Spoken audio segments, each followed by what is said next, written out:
I was already a black belt in Kyokushin Karate when I started Brazilian Jiu-Jitsu. I remember my first class, I didn't know much about grappling.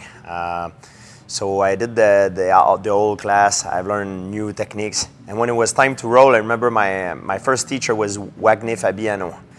And he was about 25 to 30 pounds lighter than me. And he told me to come and start with him the first round.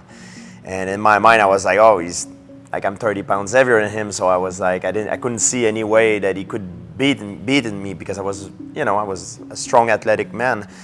And I remember he literally crushed me. Like, he made me tap like, I think 10 times in 5 minutes. And then I was amazed how the efficiency of the sport of Brazilian Jiu-Jitsu, how important is knowledge. We always say knowledge is a weapon. And if you look around the world in warfare, Genghis Khan win the war with a bow and arrow and a horse.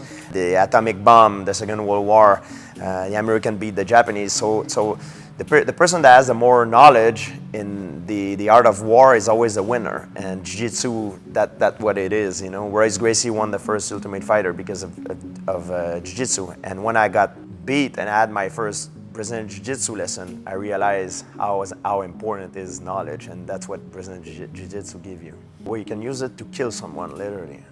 Break an arm, break a leg, disassemble someone.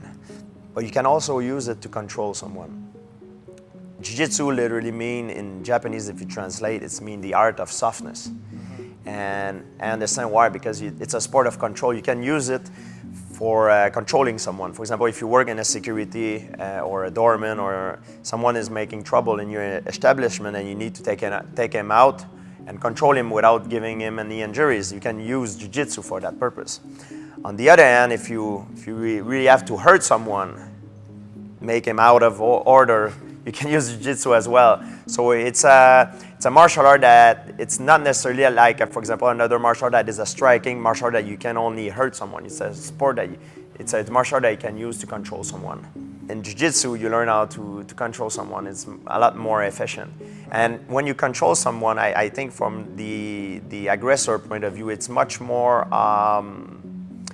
humiliating to be controlled than to be beat up. If I'm trying to bully someone and he turned around and he controlled me and he made me say, okay, I give up, I think it's much more humiliating for me. That's why I like Jiu-Jitsu so much. And in the same time, when I'm fighting in mixed martial art, for me, a submission, it's more satisfying than a knockout. Because in a knockout, you see very often it could be, I don't like to use the term a fluke, because there is no such thing as a lucky punch. But it's easier in a striking sport to lose by someone who's not as good as you than in Jiu-Jitsu. Because in Jiu-Jitsu, you really need to work your way up to the submission, which is in a striking sport, it happens so fast that you make one mistake, you zig when you should zag, boom, and it's over. So I think it's more rewarding in a way for me in a mixed martial art competition to win via submission. Because the person had to admit, I gave up, you're better than me. And when you fight on the ground, you reduce the possibility of getting knocked out, because the punches and the strike are not as powerful because of your balance and the gravity, the way you're positioned. So it's more into a technique game, and the guy with the superior technique and knowledge normally wins. I was not the best at one area, at one discipline. I was very good at mixing it all together. I'm very good at every area, but I'm not the best in those at one area. You know, there's guys that are much better than me in one area. So what I do is when I fight them, I avoid to fight them where they are at their best, and I bring them out of their comfort zone into my world where I could have the edge on them. I'm a martial artist first, and I'm a fighter second.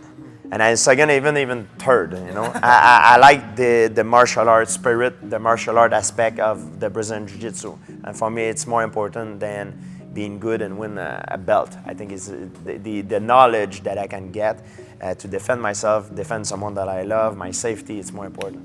A martial artist means that he's training to get closer to perfection without even never achieving it. He will get closer, he will get better. You will get more knowledge, you will be more well-rounded, have a bigger repertoire of technique, and become a better fighter. For sure, there's a time that the age will catch up to you, so you might not be a better competitor, but in terms of knowledge, you will get better. So you will be able to transmit this knowledge to someone as well, and it could be an advantage to pass on your knowledge. It's always good. So that's the definition of a martial artist. A fighter will always only train for competition. There's a lot of fighter in this game, but there is not a lot of martial artists. Jiu-Jitsu, it's not only on the mat. Jiu-Jitsu is how you treat people in real life. When I train Jiu-Jitsu, when I get into the dojo, I bow to my instructor. I'm not saying, hey, you, and there is a certain line of conduct.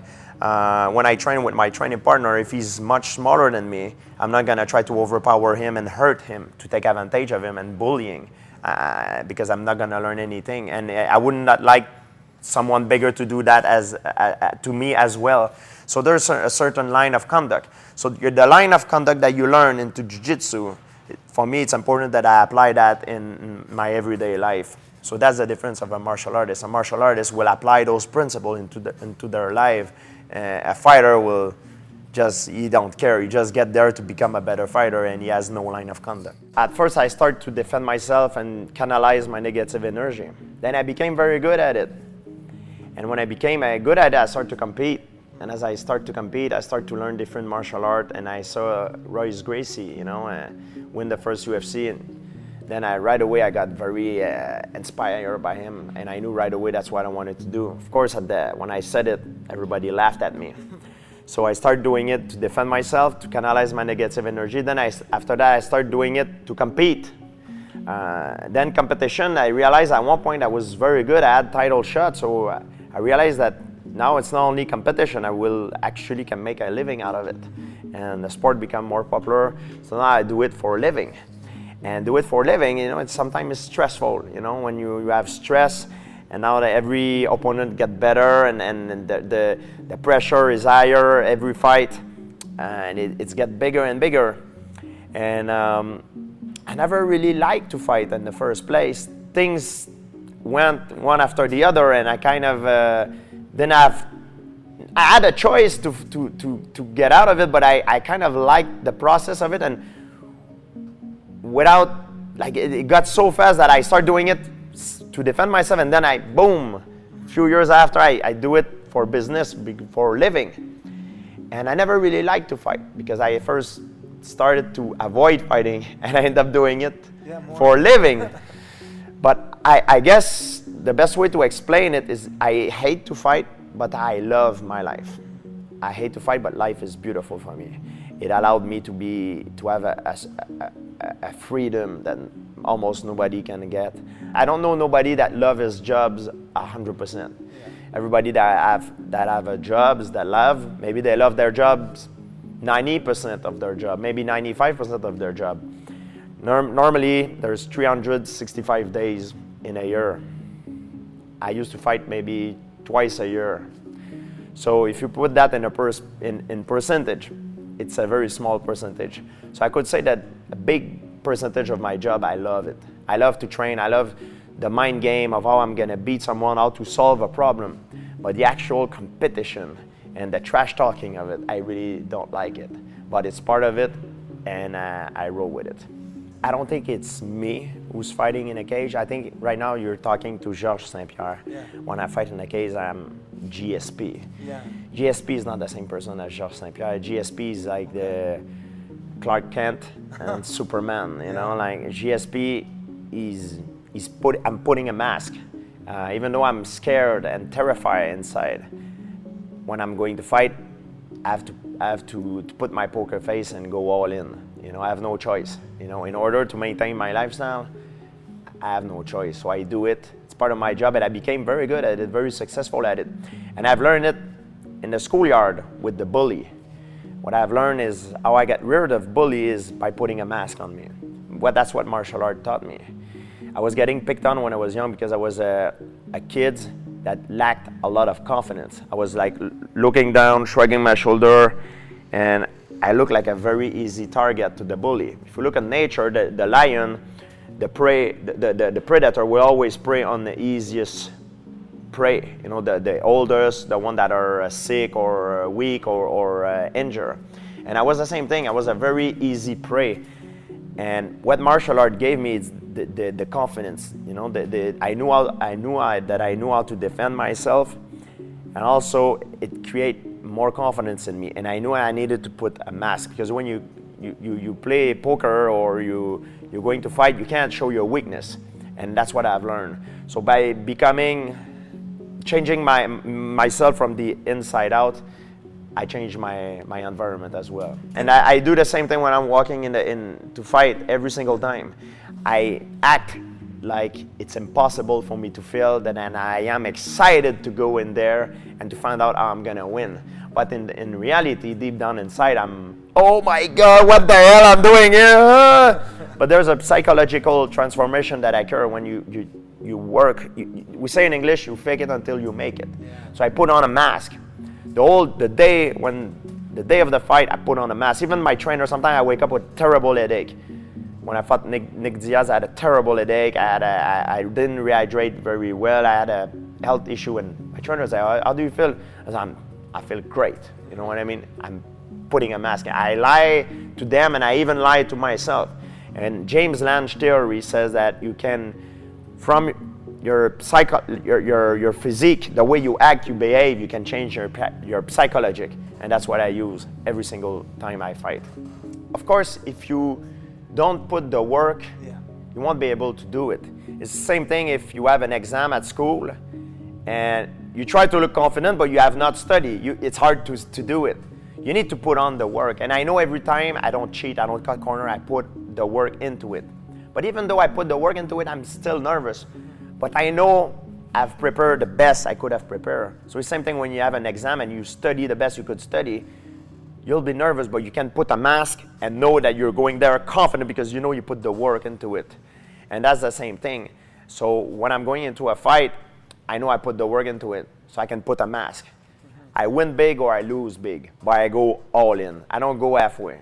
You have to go all in this game. And my trainer always told me, the two most important thing, John Denaro said to me, the two most important thing for a fighter is confidence and skill and knowledge.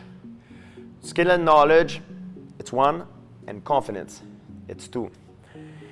If you have the skills and knowledge, but you don't have the confidence, it would be the same thing. Let's say you have a lot of money in your bank account, but when it's time to buy something, you don't have access to it. You don't have your credit card to take out the money. So it's useless. If you have all the skills and knowledge, but you don't have the confidence, it's useless. On the other hand, too, if you have the confidence, but you don't have the skills and knowledge, that means you have a credit card, but you have $0 in your bank account. So you can't go far either. Makes sense. So you need both. And that's what is very important. Skill, knowledge, and confidence. When it makes everything together, when you mix it all together, that's where magic can happen. There's guys that they're not that good in the gym, then when they compete, they're like, my God, he's doing much better than I thought. Yeah. And there's the other type of guy that are very good in the gym, they're kind of bully in the gym, but then when they compete, they're like, man, what the hell happened to this guy? And this is true. That's what makes champion. Champion have the capacity to be good when it count, when it matter. You know, to be a champion, you need to be good when it matter.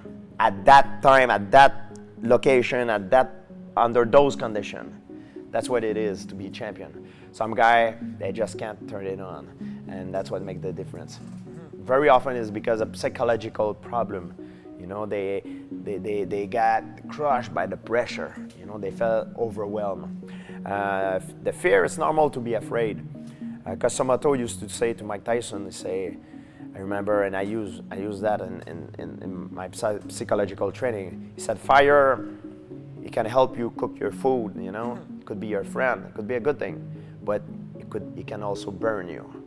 So fire can be a good thing. Fear could be a good thing, can elevate you. make you more sharp, your reaction time, your decision-making time. You'll be on the edge, you'll be faster, you'll be sharper and quicker. However, it could also make you crumble under the pressure. You need to take it for what is good, not for what is bad. You're focused on one thing, on your opponent, you forgot what's going on around. And you need to be conscious of your environment. On the other hand, if you're not focused enough, you might lose sense of what is going on, and then you get clipped. So in the perfect zone, you need to be in the perfect zone. Not too much distracted, not too much focus and not too much distracted. Perfect zone. When I fight, every time I competed, I knew exactly where my parent is sitting. I know when they came, of course, the fight. I know where my friend is sitting. I heard my cornerman. I know what the other guys are saying. I know how much time left there is. I know my mind is working, and I'm focused on my opponent. I'm very nervous, and I use all that energy. So some guys, they can't deal with all this pressure. They don't know where to put themselves into this. But that comes with experience, of course.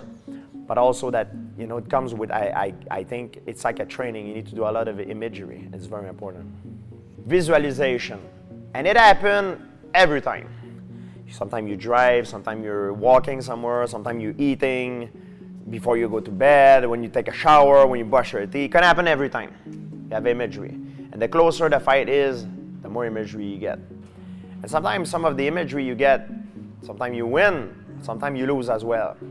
However, when you do imagery, you never allowed yourself to finish your imagery, your sequence of visualization on a negative note. So let's say I'm visualizing that I win, it's okay, I can finish it and go to something else.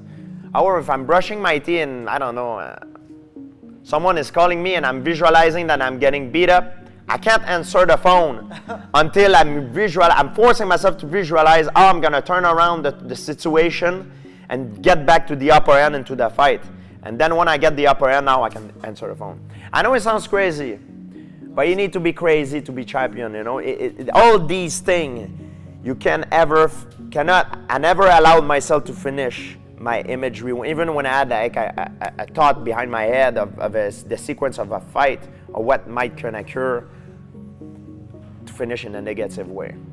And I know it sounds silly, but my last fight with Michael Bisping, the rear naked choke, the fight happened, the sequence of the finish happened exactly, not exactly like I thought, but I had many visualizations that I finished Michael Bisping with the rear naked choke. Some he tapped, some he didn't tap, some happened, of course, on a different situation, different position, but I had different imagery that I finished Michael Bisping with a rear naked choke, maybe more than 100. So very often those imagery are imaged of the future for you, or might not be exactly the same future, but will be one parallel universe future that you could think of. I know it sounds silly, but never finish an imagery on the negative note, because it's not good for your confidence. Yeah, I think you're always the winner in your own world. And when the fight happened, because you've always been the winner during the last hundreds or thousands last time, when the fight will happen for real, you will be the winner and you will have the confidence. Because you've already won 1,000 times. Yes. So why you will not won 1,000 and one time? It's like in a training room. Very often when it's you have a training partner that is very competitive, or maybe he's better than you. Maybe he beat you like 50 times. But the 51st time, it was very close, and the 60th time, you start beating him. Very often, you will see a shift. Now you will start beating him, because it's all psychological. You will become better in it. And that's how you see progress. Progress happens in a training room. Doesn't necessarily happen in a fight. It happens in everyday's life. And that's why when you do imagery, you always have to win. Never let your opponent win in your head. Of course, it will start better, but you have to finish the imagery in a good, positive way. Everybody loses in the beginning in mixed martial art, especially in Jiu-Jitsu. Yeah. It's a very humble beginning. You have to lose. In Jiu-Jitsu, you start to learn how to lose before you start winning. And it's a normal process. Everybody go through that process. I don't care who you are. Everybody have start the same way. You learn how to tap before you make someone else tap. Of course, some guys are born with some better predisposition. They're more athletic than others. They have better cognitive attributes, so they can learn faster, of course. But everybody go through that phase. And nobody can say, oh, I had it hard in the beginning. It's normal, everybody has it hard. But that's how you recognize a winner. It's how he bounced back from adversity. When things go well, it's very easy when things go well.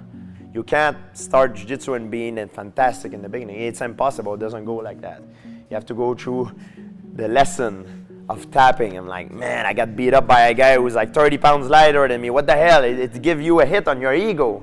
And me, my pride is bigger than everybody. I'm a very proud person.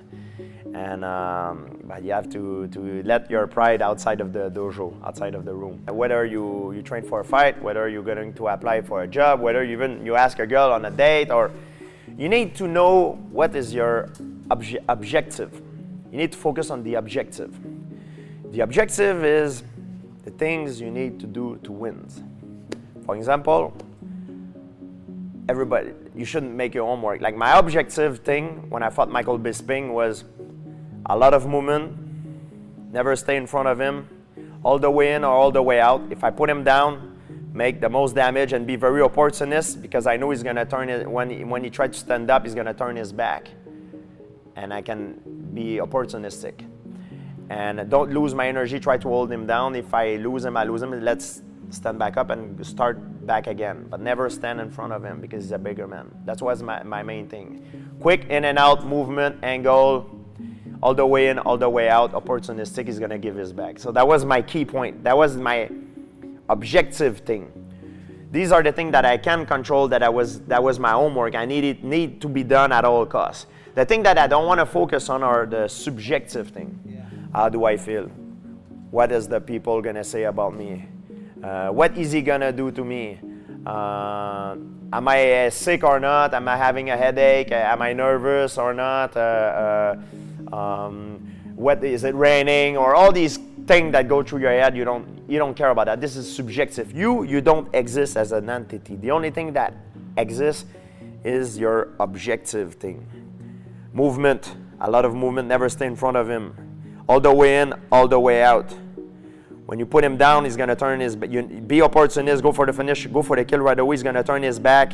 Right away, you go for the kill. If he stand up, don't waste your energy to hold him down, because he's gonna stand up. He's very good at it. Just start all over back again, all the way in. And every time I got hurt into that fight, it's because I didn't respect those principles. If I stick to these principles, these are the key for victory.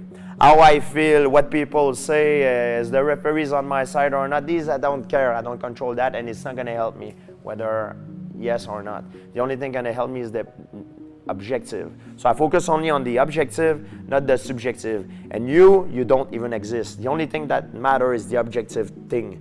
You need to be done. That need to be done at all costs, even if your life depends on this. That's how I focus when I fight. And different opponent has different objective. If I fight a different guy, I have different objective, I know my objective. And you ask me a question, oh, what happened if you cannot put him down? It's no problem, I'm gonna use my footwork to stay all the way out or all the way in, no problem, You always have a plan B, you know what I mean? So in my fight with Michael Bisping, my plan was because I was expecting him of charging me, to come like a hunter. So my plan was like to use my footwork, never stay in front of him, and use my footwork to be mobile, to make sure I don't get hit, because he's a bigger man, and to make him overcome it, and to counter him and also put him down. And when he put him down, to go for the finish if he turned his back, because that was my plan. And I knew he was very good at standing back up. So that was my plan, but that's what happened in the second round. He started changing his game plan. He didn't fight like a hunter. He started fighting like a runner, and that messed me up a little bit. So I need to change. So my plan B was like, okay, if he fight like a runner, I'm gonna cut the ring on him, make him fight his back against the fence, and apply more pressure, you know, and still, you know, force him to try to exchange and overcome it so I can go for the takedown or the counter. You know who you're going up against. You don't know him very well, but you know what, you made your investigation. You know what he liked to do, so you know what to do to counter his strength and bring him where he's the weakest, outside of his comfort zone. Your subjective thing is things that you don't control, how you feel, things that are not going to help you, how you feel, things that you don't have any controls into it. When I used to go in school, back in the day and I got bullied, I knew that if I change my demeanor, the way I walk, when I look where I'm going, I look straight. I don't look down like this. I don't shrug my shoulder. I look here, and I'm going like. And if I shake someone's hand, I shake it like this, you know, and straight, not like, you know what I mean, like I used to be. I knew it would change my environment. So these were the objective things that I needed to do in order to succeed. And the same thing in everyday's life. You know, you know what you need to do to, but just focus and apply it. And these need to be done at all costs. No matter how you feel that day, it need to be done. You know what I mean? If you have a fight coming up, yeah, you might act like a tough guy, but if you haven't trained for the last 6 months, you'll pretend to be a tough guy, but when the ring, when you hear the ring, it will not go well for you. You know, you might get tired very fast because your conditions suck. You know what I mean? So you need to do your homework.